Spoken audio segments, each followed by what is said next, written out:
personal,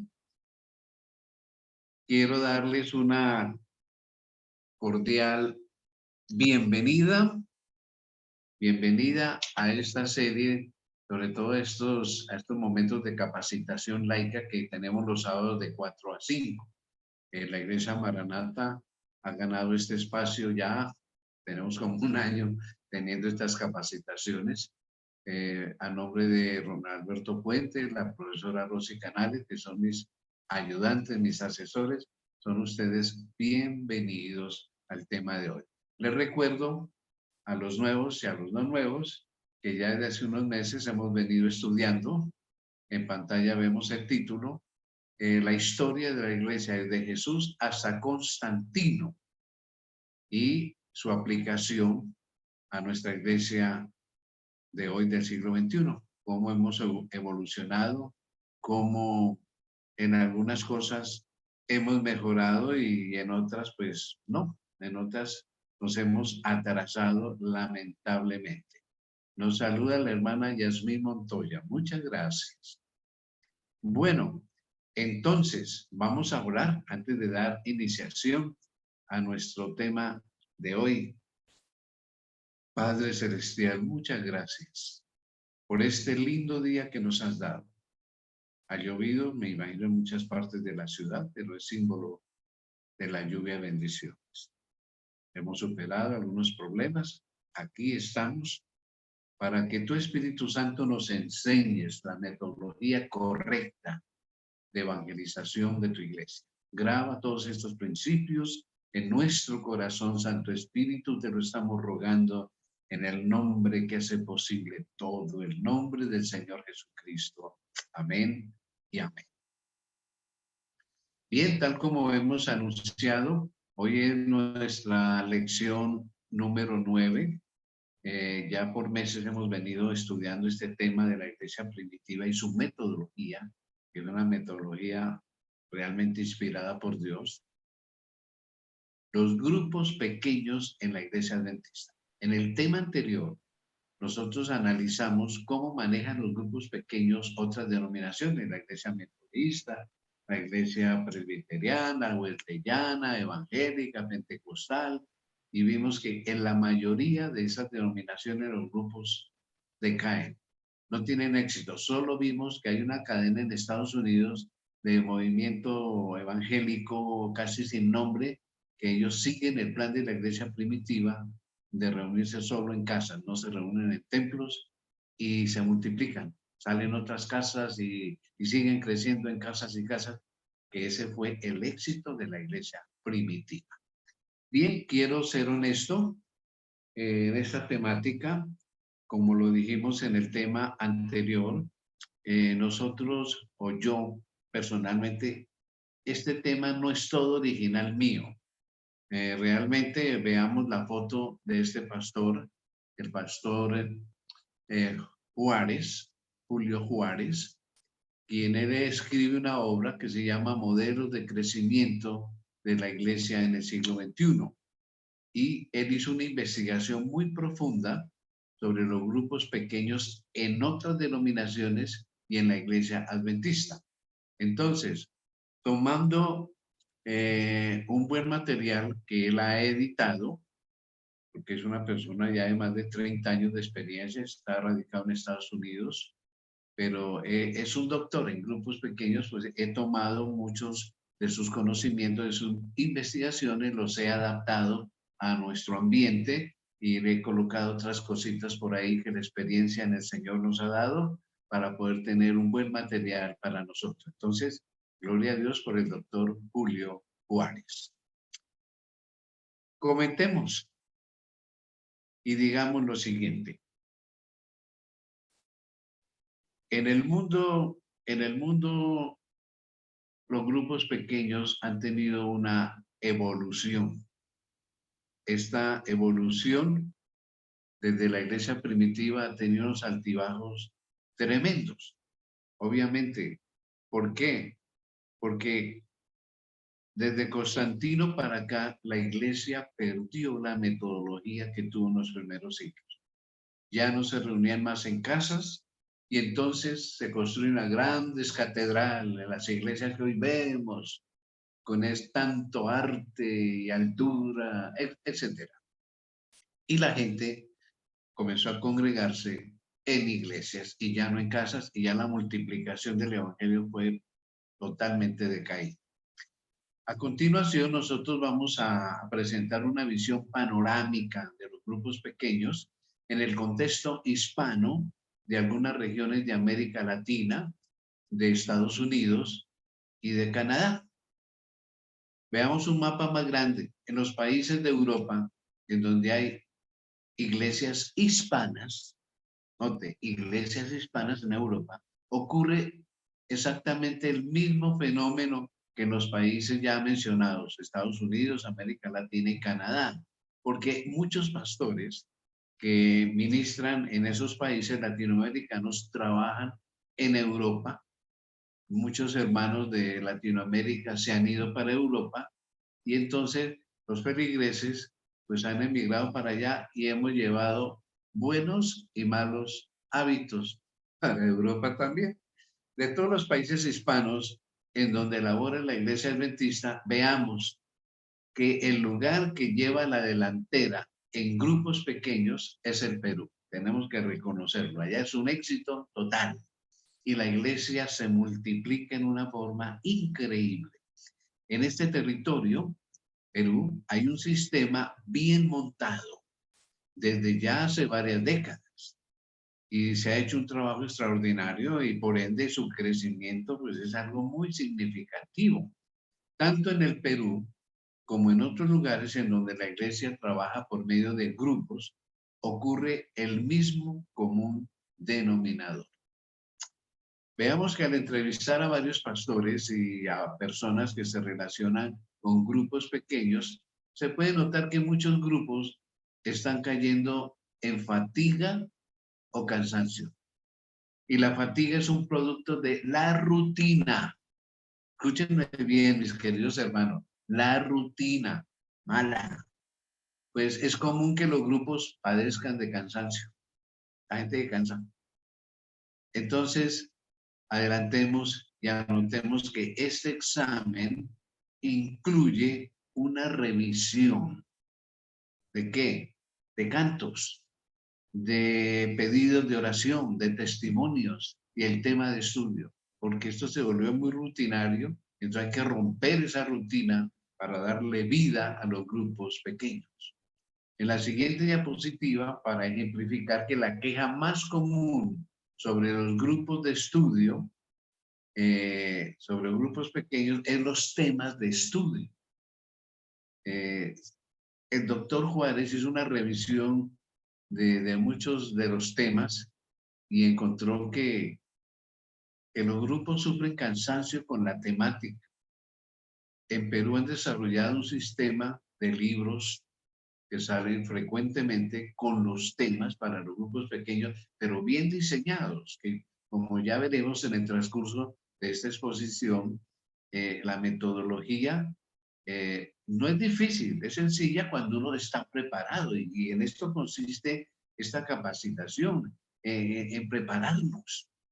Entonces, un problema pueden ser los temas de estudio que tenemos y no tenemos, porque voy al caso de Maranata, aquí en Cali. No tenemos. Cada grupo se ingenia su sistema de estudio, su doctrina, lo que sea. Y cómo se realiza el estudio. Ese es lo otro. No solamente el tema, sino cómo se realiza. Ahí estamos pecando. Y para lograr esto, cada iglesia, junto con sus líderes, pues debe definir nuevamente para qué se desean tener grupos pequeños. ¿Para qué? En muchas congregaciones hay grupos. En nuestra iglesia Maranata hay grupos.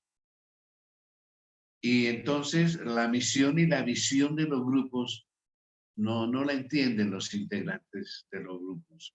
La iglesia junto con los líderes es la encargada de transmitirle a los integrantes de cada grupo cuál es el objetivo primordial para tener grupos. Sin embargo, para algunos integrantes de los grupos, el objetivo es socializar, pasar momentos alegres, comer juntos. Ay, se nos vuelve casi un club, el grupo pequeño. Cuando los líderes de la iglesia enseñan a los integrantes de los grupos y estos a su vez entienden bien la misión y la visión, el grupo no caerá en rutina o en cansancio. Y yo espero, invité a todos los que pude, que hoy estén muchos de los líderes de grupos pequeños para poderle dar un nuevo amanecer a los grupos pequeños. ¿Cuál es la visión? Ustedes saben que toda empresa tiene una visión y una misión, sus objetivos. ¿Cuál es la visión de los grupos pequeños? La hay, claro, la hay escrita, está redactada. Esta la saqué de los grupos pequeños que funcionan en el Perú.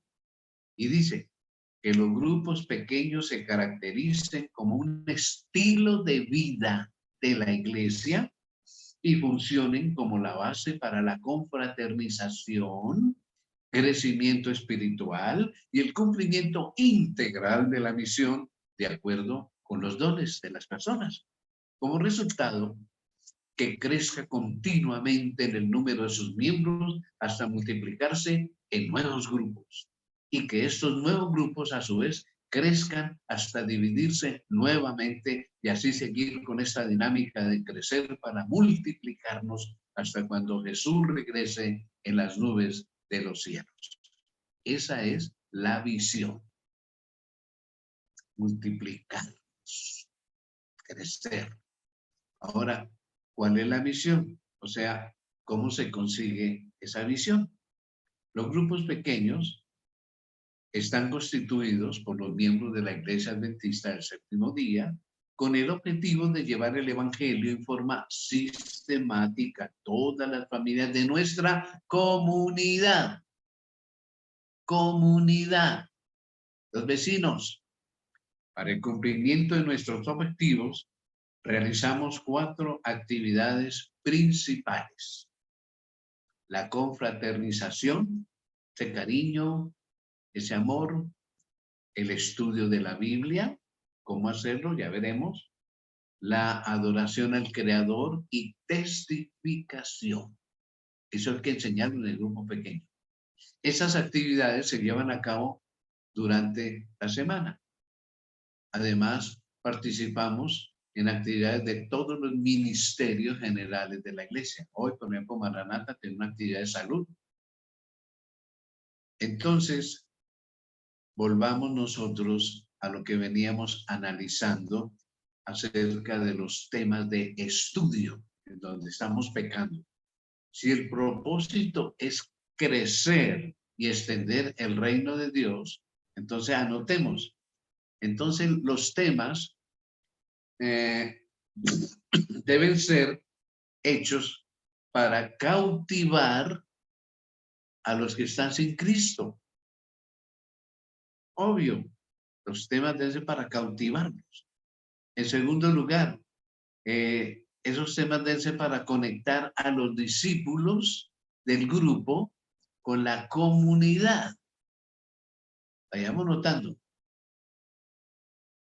Los temas, obviamente, en tercer lugar, deben ser bíblicos, por supuesto, relevantes y basados en las realidades que suceden en el entorno, lo que está pasando.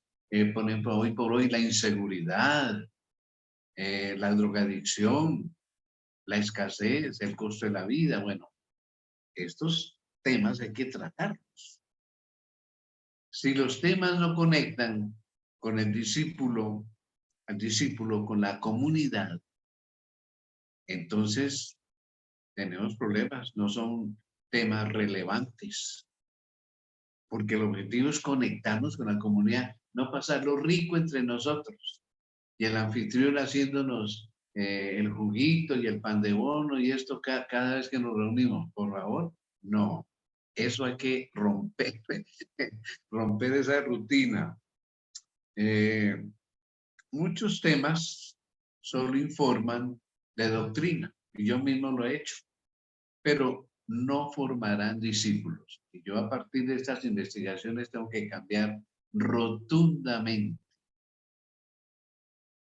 Formar discípulos.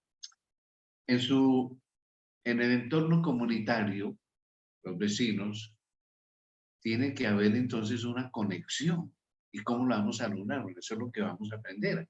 Actualmente se habla de grupos integrales.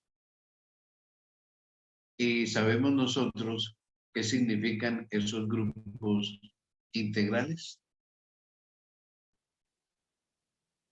Bueno, vamos a colocar esa pregunta en pantalla para entonces poder explicarlo. ¿Qué significan grupos integrales? Son aquellos grupos, oído, que integran cada parte de su dinámica con las personas que componen ese grupo. ¿Y cuál es la dinámica? Ya lo dijimos, ¿no? La confraternización, el tema de estudio, la oración, los testimonios, el aprendizaje de cómo testificar. Entonces, estos grupos integrales quiere decir que integran a todos los miembros del grupo en esas actividades. Pero en muchos grupos pequeños de la iglesia adventista ocurre el mismo fenómeno con la dinámica del grupo. ¿Y qué se entiende por dinámica? Por dinámica se entienden los componentes o las partes que se ven en un grupo pequeño. Pongámoslo. Por ejemplo, romper el hielo. O sea, cómo empezar cada reunión en una forma distinta, que no se vuelva rutinaria. Pedidos de oración. Cómo hacer siempre que los pedidos sean diferentes, distintos. La música, que no siempre sea el mismo cantico. No, los testimonios, que no lleguen a la rutina. ¿Cómo variarlos? Todo eso lo vamos a aprender aquí. Hoy no vamos a alcanzar a ver todo esto y yo tengo que continuar el próximo sábado. Me perdonan, sí, pero en un solo tema no se puede aprender todo. Así que yo los invito desde ya al próximo sábado. El tema de estudio, cómo presentarlo, cómo hacerlo dinámico, que participen todos y que nos mande a la comunidad. Uy, tremendo, ¿no? A continuación, les presentaré algunas cosas que suceden en las reuniones de muchos grupos. Las ideas, por ejemplo, para romper hielo. Antes de iniciar cada reunión, en la mayoría de grupos siempre son las mismas. No hay ideas innovadoras para mejorar esta parte de la dinámica. ¿Cómo empezar? Y claro, la gente va llegando unos por unos, no todos llegan al tiempo. En cuanto a los pedidos de oración, son las mismas personas que siempre hacen y los mismos pedidos, de la misma forma. En algunas reuniones los pedidos de oración parecieran más quejidos que lamentos y hay visitas. Pueden pensar que Dios no tiene poder para manifestarse en favor de su pueblo y siempre lo mismo. Las personas repiten varias veces el mismo pedido, como si Dios no escuchara. Lamentable. En algunos casos, cuando un integrante del grupo participa del pedido de oración, es predecible que ya se sabe para dónde va esa persona, porque siempre pide lo mismo. Lo mismo ocurre con los testimonios. Hay que dar testimonio en los grupos pequeños, claro que sí. Son las mismas personas las que participan y por lo regular son los mismos testimonios. Ante ese problema, entonces tenemos que formularnos una pregunta. ¿Qué se debe hacer? Estamos viendo los males, ¿sí? Poniendo el dedo en la úlcera, pero entonces hay que mejorarla. ¿Qué se debe hacer? Entonces, por dinámica, ya vimos los componentes. Primer consejo, transforme el grupo pequeño en una escuela de entrenamiento. No tenga temor de hacerlo.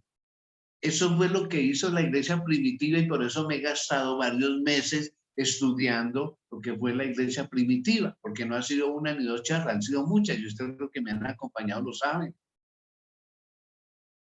Una escuela de entrenamiento.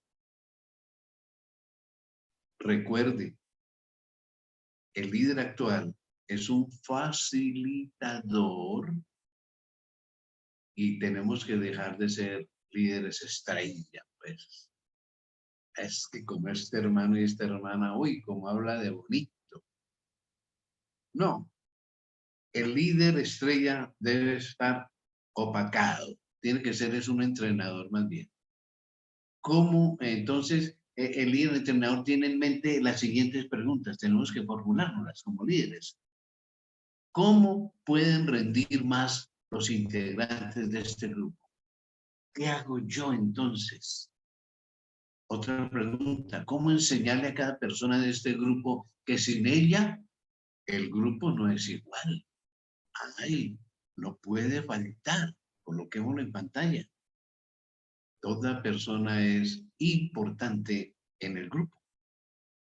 Otro punto también, cómo formar a cada integrante del grupo como un futuro líder. Que no sea siempre yo, que de ahí salgan otros. Cómo cada parte de la dinámica del grupo integra a todos los miembros del grupo. La dinámica es lo que se hace, los pasos que se dan en el grupo pequeño que ya los mencioné, rompiendo el hielo, la oración, los cantos, el testimonio, el tema. ¿Y puede haber un refrigerio? Claro que sí, ya hablaremos de eso.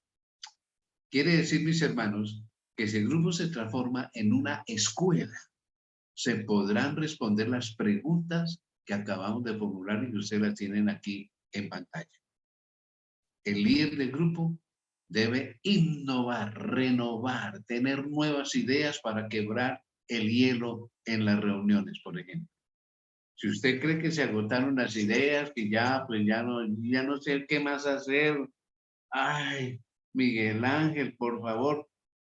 Mire, todos tenemos acceso ahora a una gran herramienta, el Internet, sea el que sea.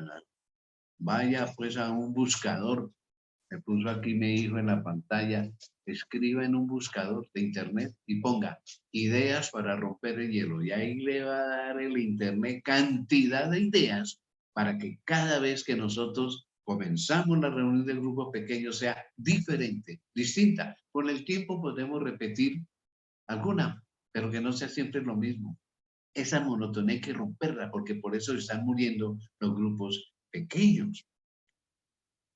Lo único que debe hacer, después de leer la cantidad de ideas que le van a salir ahí cuando escriba ideas para romper el hielo, es adaptarlas al grupo, porque lo que nos dan en Internet a veces no es adventista, pues siempre tenemos que hacer una adaptación. Y recordemos que la variación evitará caer en la rutina y a la vez los integrantes del grupo pues se van a motivar con estas innovaciones. Si el grupo pequeño, mis hermanos, se transforma en una escuela permanente, lo primero consiste en enseñarles a los integrantes del grupo a hacer pedidos de oración. Nosotros no sabemos hacer pedidos de oración, ni sabemos orar. ¿Cómo hacer? Usted va a decir que yo soy un extremista. Los pedidos de oración deben variar. No dejar que los mismos hermanos traigan los mismos pedidos de oración. Entonces surgió una pregunta. ¿Cómo puede el líder de grupo realizar estos cambios en los pedidos de oración? A ver, estos consejitos que vamos a poner en pantalla podrán ayudar a innovar los pedidos de oración. Algunos de ustedes posiblemente estarán tomando nota. Cuando preparé este tema, el Señor me iluminó y entonces esto lo voy a poner por escrito. Voy a hacer unos folletitos y cuando terminemos esta serie, a ustedes los interesados, yo se los voy a enviar. ¿Cómo los vamos a enviar? Pues podemos enviarlos por WhatsApp. Puede ser una manera, otra imprimirlos y yo en la iglesia entregarlos, pero como tenemos personas que están en otras ciudades y en otros países, pues tendré que hacerlo por medio del WhatsApp de ustedes, ¿ya? Pero esto se lo voy a escribir para que no olvidemos esas ideas. Entonces, aquí viene ideas para innovar los pedidos de oración. 1. Reparta papeles en blanco para que los integrantes del grupo escriban oraciones contestadas durante la semana. También puede hacer que en papelitos se escriban sus peticiones, que no siempre tengan que hablarlas. Obvio que usted no va a hacer esto en todas las reuniones, no. Es una manera de hacerlo de vez en cuando. Otra forma, mírenla en pantalla.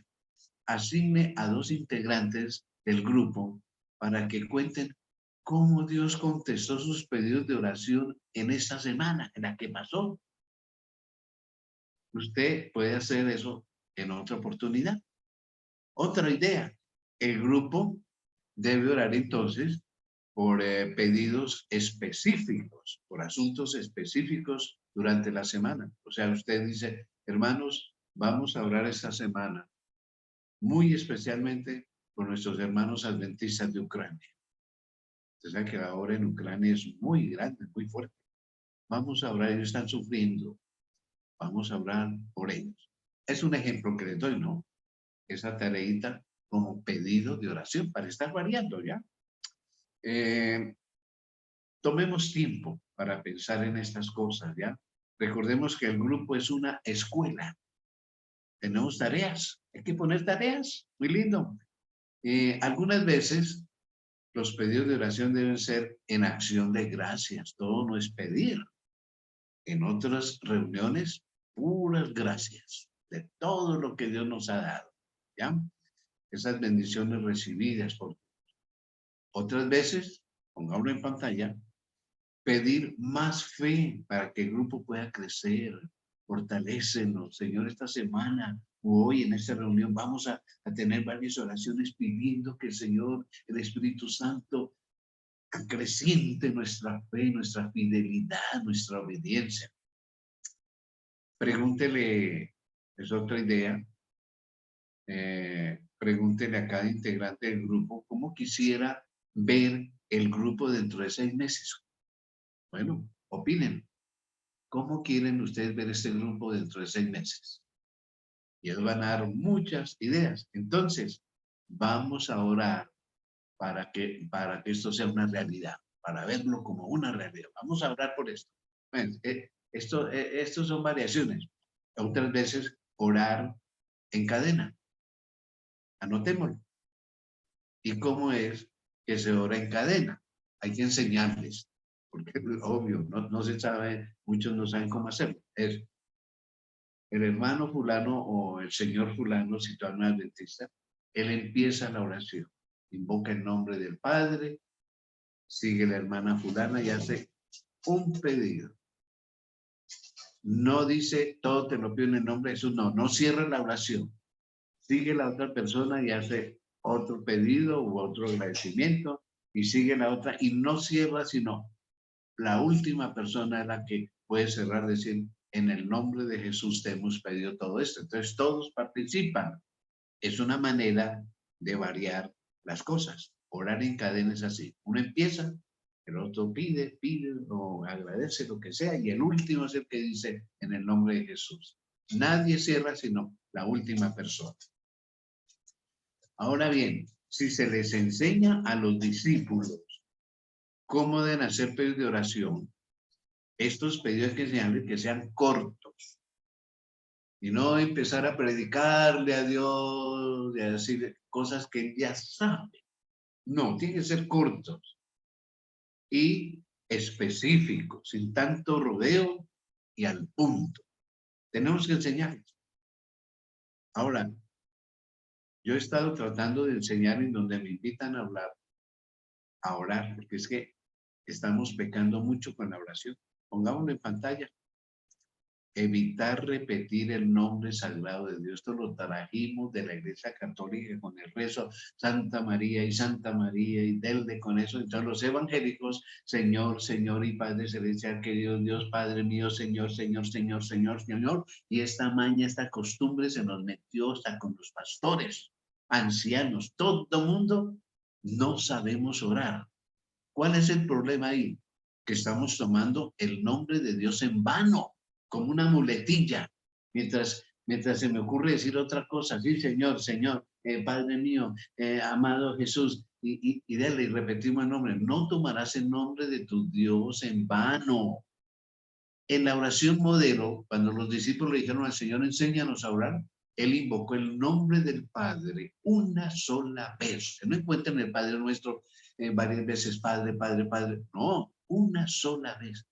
Padre nuestro que estás en los cielos. Y una palabra de glorificación, santificado sea tu nombre. Venga tu reino. Bueno, algo lindo. Y ahí sí vienen los agradecimientos y los pedidos. Por favor, miren, yo de ocioso, qué pena con mi Dios, pero a algunas personas en mi iglesia, yo les he contado 49, 53, 55 veces el nombre de Dios en una oración, en público. Enseñemos a orar. El grupo pequeño tiene que ser una escuela. No le dé miedo enseñar. Así sepan. Puede que algunos no sepan. Con todo cariño, con toda humildad, enseñemos a orar. Coloquemos otro factor muy lindo respecto a la oración. Orar siempre en el nombre de Jesús.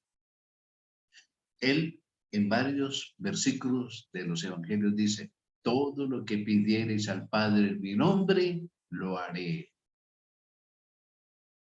Pedid en mi nombre y se os dará. ¿Por qué la gente hoy por hoy le dirige la oración a Jesús? Cuando Jesús nos enseñó que es al Padre. Ya lo último, todo esto te lo pido en el nombre del Padre, del Hijo y del Espíritu Santo. Amén. Esa formulita de la Iglesia Católica y de las iglesias evangélicas no es bíblica. Jesús dijo, en mi nombre. ¿Cómo le dirijo la oración al Padre y le pido en el nombre de él? No, yo tengo que pedir en el nombre de mi intercesor, el que está representándome, como aprendimos en la lección de escuela sabática esta semana, que me está representando allá en el cielo. Que Jesús presente mi oración como si fuera de él. Yo le falsifico la firma, el nombre, y pongo en el nombre de Cristo Jesús. Las visitas que observen los pedidos de oración sabrán que hay poder en Dios y que los que forman parte de esa célula o ese grupo saben hacer pedidos de oración. Hablemos de los testimonios. No sé si estamos aprendiendo algo o yo estoy lloviendo en lo mojado, pero esta es una escuela. Este espacio de laicos es una escuela. Hablemos con los testimonios, de los testimonios que se dan. Ocurre lo mismo que los pedidos de oración. Se vuelve rutinario esto y así ni lo hay. Los discípulos del grupo deben aprender a testificar. Tomemos tiempo y enseñémosles a testificar. Se puede testificar por las victorias obtenidas durante la semana. Claro que sí. Contar, hombre, yo tuve ese problema, me insultó fulano tal, y yo tuve una oración silenciosa y Dios me contuvo porque es que yo antes era de un temperamento, de un geniecito. Bueno, contemos las victorias obtenidas durante la semana. Designe a 3 hermanos para que testifiquen cómo Dios les dio la victoria durante la semana. Y la otra semana asigne a otras personas. Y así vamos variando. Otra sugerencia para los testimonios. 2 personas pueden contar su testimonio por el valor que obtuvo de Dios al hablarle a otra persona del Evangelio. Puede también del crecimiento espiritual en su vida por asistir al grupo. ¿Cómo? Por yo asistir aquí, Dios hizo esto y yo pude hacer esto y esto esta semana con la ayuda de Dios. Y como ya lo dije, ¿cómo tuve el valor de hablarle a otra persona del Evangelio? Esos son testimonios que se pueden ir variando. Se puede testificar por la recuperación de una enfermedad, por supuesto, claro que sí. Varíe cada semana sobre qué testificar y asigne a 2 o 3 personas para que lo hagan, que no sean siempre las mismas. No, vamos turnándolas, ¿ya?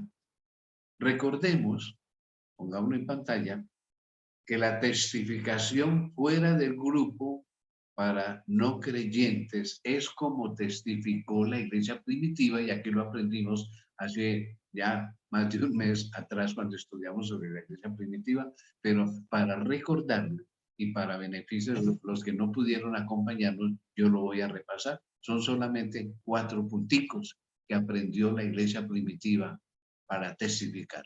Número 1, se le cuenta al amigo, al vecino, a la persona, cómo era mi vida antes. ¿Qué clase de persona era yo? Pero no me voy a estacionar mucho en eso. Cortico y al punto. Caramba, yo era un borracho irresponsable con mi hogar, con mi esposa, la trataba mal, y a mis hijos. ¿Cómo me encontró El Salvador? Pero resulta que un día una señora se me acercó y me entregó un volantico, o una señora me regaló un libro, o yo pasaba frente a una iglesia y oí unos cantos tan lindos y me paré ahí. Bueno, ¿cómo me encontró El Salvador? Cuente cómo lo encontró El Salvador. Y en tercer punto, qué lindo, ¿cómo me siento? Soy tan feliz, dejé mis malos hábitos, amo tanto a mi esposa y a mis hijos, el Señor me dio un buen trabajo, tengo paz en mi corazón, el Señor me bendice cada día, pude hacer esto, lo otro. Y el último punto, que es el más importante. Bueno, todos son importantes. ¿Cómo deseo que experimentes lo mismo que yo? Que tengas felicidad, que tengas bendiciones, que tengas el mismo gozo que yo experimento. ¿Cómo quisiera que tú también experimentes lo mismo? Yo te invito para que Dios obre ese cambio en tu vida como Él obró en mi vida. Esa es la manera de testificar ante una persona no creyente todavía. Y eso lo aprendimos de la iglesia primitiva. Claro que sí. Una testificación bien organizada, con discípulos bien entrenados, porque eso lo hacía la iglesia primitiva, los ponía a entrenar ahí.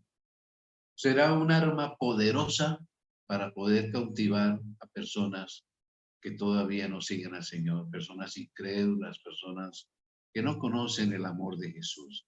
Y está comprobado, mis hermanos, que los testimonios bien elaborados motivan a quien los escucha a confiar plenamente en Dios. Hombre, si Dios hizo esto con este fulano, pues lo hará conmigo también.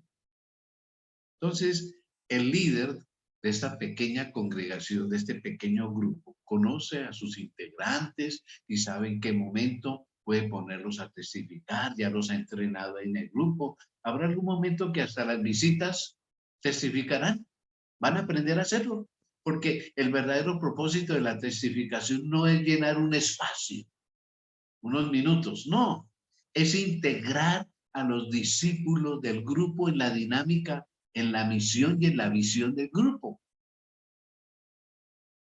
Hablemos de los estudios, de los temas. Estos temas que se hacen en el grupo son de vital importancia para la dinámica de un desarrollo completo de todos. Es de suma importancia lo que se va a estudiar, a reflexionar, porque de eso depende en gran parte la participación e integración de los discípulos al avance del reino de Dios. Quien tenga el estudio debe formularse las siguientes preguntas. ¿Este tema informará y formará a los discípulos? ¿O es solo información? Tiene que haber siempre una aplicación. Eso es lo que se llama formar. Sí, ya sé lo que dice la Biblia, ¿no? ¿Cómo se aplica a mi vida y cómo ayudar a otros a que también lo apliquen? Eso es lo que persigue el grupo pequeño, ¿ya? Coloquemos otro. Este estudio conectará a los discípulos para realizar alguna actividad con la comunidad. ¿Me va a animar? ¿Me va a estimular? Porque a veces nos encerramos en los grupos, ahí. Nunca vamos a los vecinos, a los que están por ahí cerca. No, el mismo con las mismas. Este estudio anima entonces a los discípulos a participar, pues solo el líder estrella el que habla. y el que hace. No, señor. El tema de hoy motiva a cualquier persona, a cualquier visita que llegue también a participar. Pongámoslo en pantalla. Ahí está. Hasta las visitas deben quedar motivadas. Los discípulos, coloquemos otra pregunta. Los discípulos me verán hoy como un facilitador, o les dejaré la idea de que soy un maestro estrella. Grave, ¿no? Si la idea de informar y formar discípulos está en el tema, entonces la característica de los estudios deberá seguir esas directrices. Los temas doctrinarios no entran aquí. Qué pena. ¿Doctrina? No. Y ya van a ver por qué. Esta temática solo informa las doctrinas, pero no forma discípulos reproductores. Lamentablemente es así. Todo lo que es doctrinario, mis hermanos, enséñelo por separado. No es que no se va a dejar de hacer, no, por separado, pero no en reunión de grupos pequeños, no en reunión de grupos pequeños, no en reunión de grupos pequeños, porque si llega una visita, no se sentirá motivada a opinar porque no conoce la doctrina. Como ya lo dije al final de esta serie, voy a dar, además del material que estamos tocando, vamos a dar una serie de temas de estudio que ayudarán a entender lo que significa informar y formar discípulos reproductores. Recuerden que en un tema debe informar, sí, lógico, instruir, pero si falta el ingrediente de la formación, está dejando lo más importante que un grupo integral pide, demanda. Los líderes de un grupo deben de revisar muy bien si los temas realmente van con la visión y con la misión de formar nuevos discípulos o que sean conectados al servicio con la comunidad. Esto es algo grave que no se está haciendo en la mayoría de grupos pequeños. No hay conexión con la comunidad. Pongamos en pantalla otro grupo o otro punto importante cuando se estudia un tema es ver cómo ese tópico que el grupo estudia está conectado con la comunidad. Pero en varios lugares se cree que el grupo pequeño debe preparar el escenario para una campaña evangelística, pues hasta se marcan los pasos, el tiempo de siembra, el tiempo de cosecha, cuántos predicadores laicos van a los grupos pequeños. Bueno, la creencia general consiste en que todos los grupos pequeños deben realizar campañas evangelísticas. Y al terminar ese ciclo de campañas, se vuelve en otro tiempo a otro ciclo y de nuevo se cae en la rutina de tener ciclos evangelísticos en los grupos pequeños. Mis hermanos, un grupo pequeño que busca conectar al discípulo con la comunidad siempre estará en evangelismo. O sea, sí es la verdad, porque los temas están diseñados para que las personas que forman parte del grupo pues se conecten con la realización de algún proyecto práctico con la comunidad. Los estudios están dirigidos hacia la comunidad, no para encerrarnos ahí nosotros en el grupo pequeño. Siempre habrá un proyecto en beneficio de la comunidad. La razón por la cual muchos no quieren integrar este principio en los grupos es por la tradición que existe de la campaña evangelística. Y solamente eso. Eso era menester hacer sin olvidar lo otro. El evangelismo debe continuar sin descuidar el propósito de los grupos pequeños. Los grupos pequeños que conectan a sus integrantes con la comunidad, hombre, son un semillero no explotado en la actualidad. Eso es lo que hacen en Perú. Mucho proyecto con el vecindario. Volvamos a la iglesia primitiva. La iglesia primitiva entrenó a sus líderes para ser facilitadores antes que predicadores. Facilitadores antes que predicadores. La predicación ocupa obviamente una parte muy esencial en la iglesia. Claro que sí. Hay que seguir entrenando predicadores y los domingos pues está haciendo ministerio personal. Sin embargo, en un grupo pequeño, el predicador debe convertirse en facilitador, entrenador. Un facilitador es aquel que promueve la participación total del grupo, es quien propicia conectar al grupo con la comunidad, y eso es lo que se enseñaba en la iglesia primitiva, de acuerdo a los dones y talentos que tenía cada uno, cómo podía ir al vecindario, y ya estudiamos cómo era la comunidad en esos tiempos, tremenda, terrible, pero se los entrenaba en los grupos pequeños, en la casa iglesia, para hacer esa tarea. Y ahí tenemos ese desafío como directores, como líderes de grupos pequeños. El facilitador debe proveer herramientas a los discípulos para usarlas en la comunidad. No hay que olvidar que actualmente, tanto en la comunidad como los individuos, siempre se harán esta pregunta. Bueno, ¿qué beneficio me trae hoy esta reunión? ¿En qué puede ayudar a mi vida ese proyecto que traes hoy? La gente, hermanos, no olvidemos esto, por favor, te lo suplico. La gente no está interesada en doctrina, ni en unirse a alguna iglesia. Son alérgicos a eso. La doctrina tiene su lugar, lógico, eso viene después. Esa es la razón por la cual el tema debe conectar al discípulo con la comunidad. Pero lo primero que hacemos es, usted sí sabe que el sábado es el día del Señor, usted sabe que la ley no sé qué, que, por favor, no. La gente no quiere eso y a veces fallamos y fracasamos por esta metodología. Una de las razones del éxito de la iglesia primitiva que estudiamos hace semanas atrás fue que los temas de estudio eran relevantes, importantes a la comunidad, tenían que ver con ellos, con el esclavo, con la mujer despreciada, con el rico, etcétera. Los temas éticos del Nuevo Testamento eran sacados del contexto de una sociedad sumida en problemas complejos que ya los estudiamos en temas anteriores en el Imperio Romano.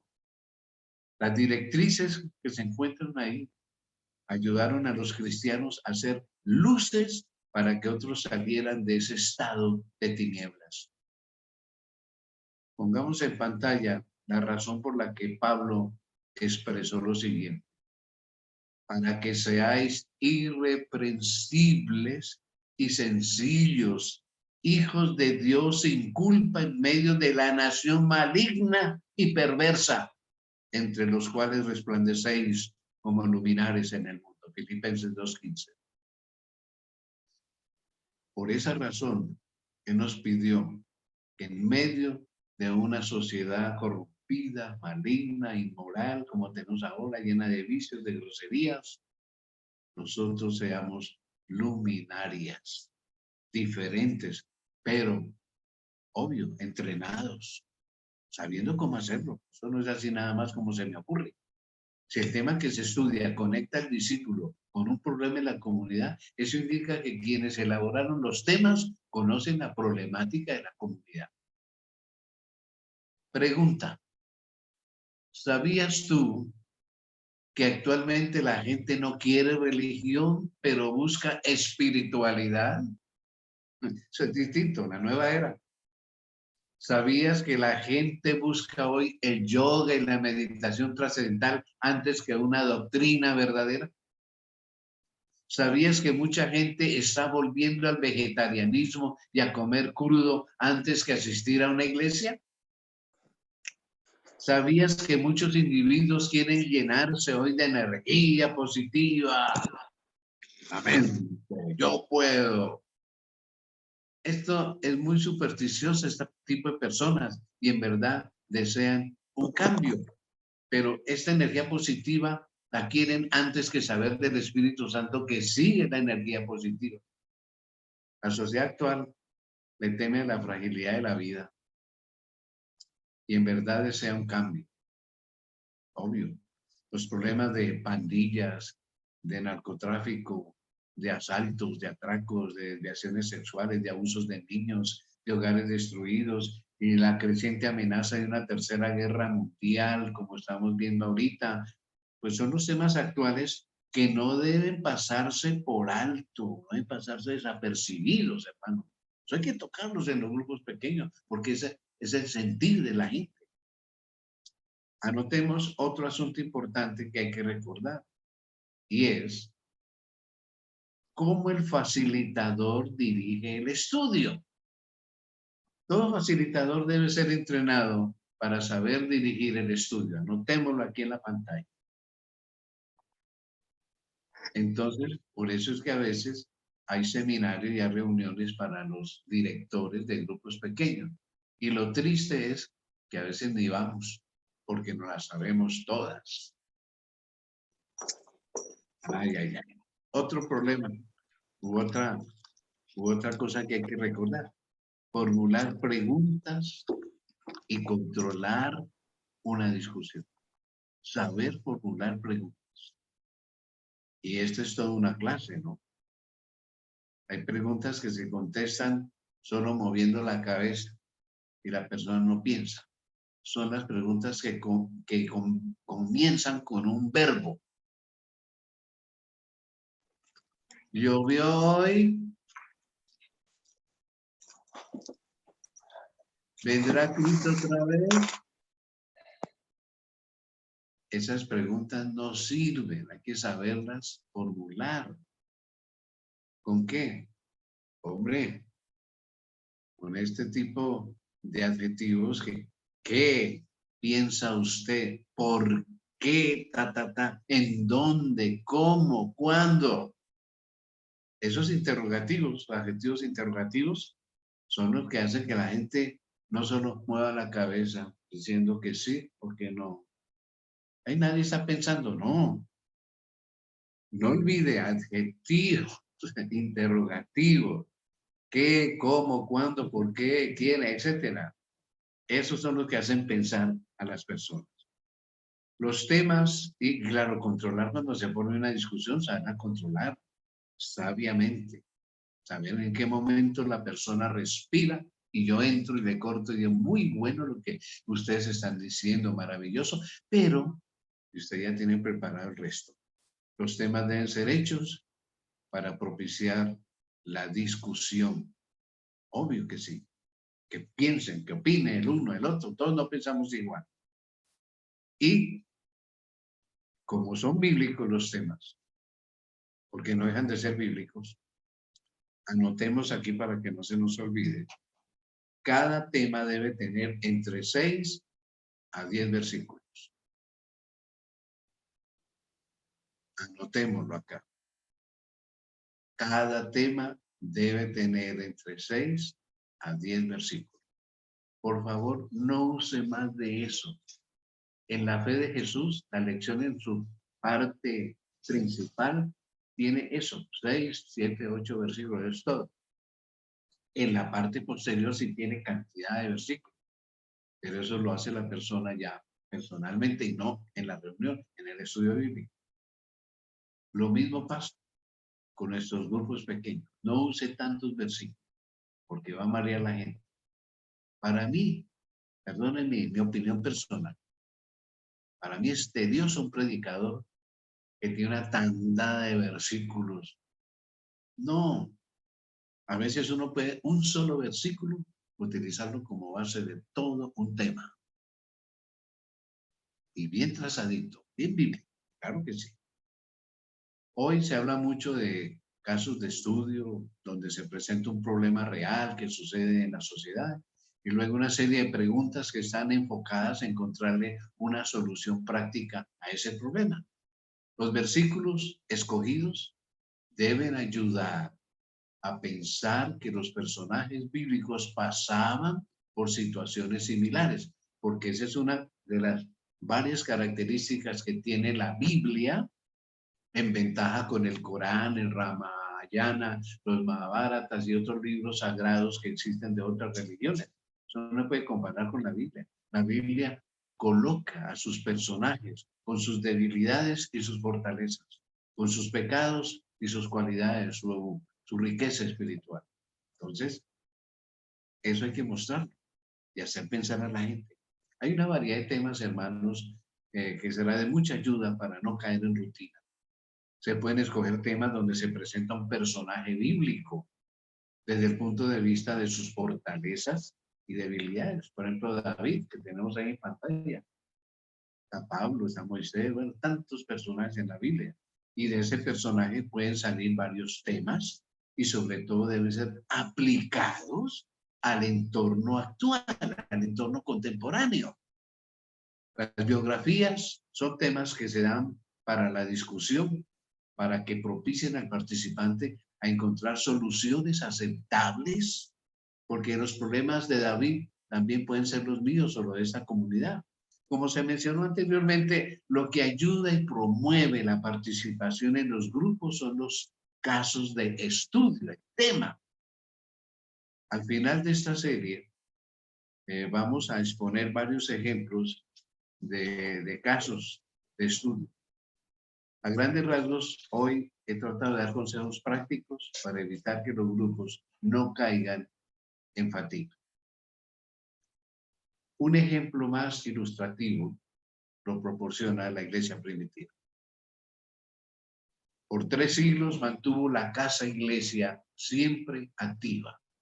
No iglesia, no templo, no catedral, no, la casa iglesia siempre activa. Además, está demostrado por la historia que cada vez que la iglesia recicla, o sea, toma como estamos haciendo nosotros, la estrategia de la iglesia primitiva, hay mucho crecimiento cuantitativo y cualitativo, cantidad y calidad. Por eso, hoy es una buena opción en el siglo XXI aplicar esos principios de crecimiento para la salud espiritual de nuestra iglesia. Se podría decir que cada iglesia que tiene grupos debiera invertir en buena literatura para sus líderes o enviarlos, aunque sea una vez al año, en algún sitio que la asociación diga, a recibir un taller, un seminario por algún especialista en grupos pequeños. Invertir para traer a alguien a la iglesia que entrene a sus líderes y a los integrantes de cada célula no es un gasto, sino una inversión. Y muchos de ustedes son miembros de juntas de iglesia. Propongan eso, que se traiga personas expertas para que instruyan, para que puedan entonces hacer que el facilitador sea de verdad un director integral de los grupos pequeños. Está comprobado que una iglesia bien entrenada difícilmente cae en rutina y difícilmente se le van sus miembros, como vemos en muchas iglesias. Bautismos en cantidades y a los 2 o 3 meses, ¿qué se hizo esa gente? Se perdieron, no volvieron. Así que tenemos que dar un nuevo amanecer a nuestra actividad misionera y a los grupos pequeños. Por hoy dejémoslo aquí para no cansarnos más. Eso sí los invito el próximo sábado, que tenemos que seguir aprendiendo cómo es que se manejan las dinámicas, los puntos de los grupos pequeños. La próxima vez, entonces, será los grupos pequeños en la iglesia adventista, segunda parte, sábado a las 4 de la tarde. Y como ya es nuestra costumbre, obviamente hay que dar gracias a Dios. Padre, qué lindo ha sido sacar estos minutos para estudiar tus planes, los planes que diste a tu iglesia en el comienzo. Queremos retomarlos, queremos ser discípulos entrenados, utilizados por tu Santo Espíritu. Por favor, haz lo posible. Queremos ser líderes tuyos. Danos tu bendición. En lo que queda este sábado, mora con nosotros. Y al comenzar la semana, nos entregamos, nos reconsagramos a ti totalmente. Lo hemos pedido, mencionado en el santo nombre de Jesús. Amén. Amén. Amén. Ahora tengan la Amén. gentileza. ¿Cómo?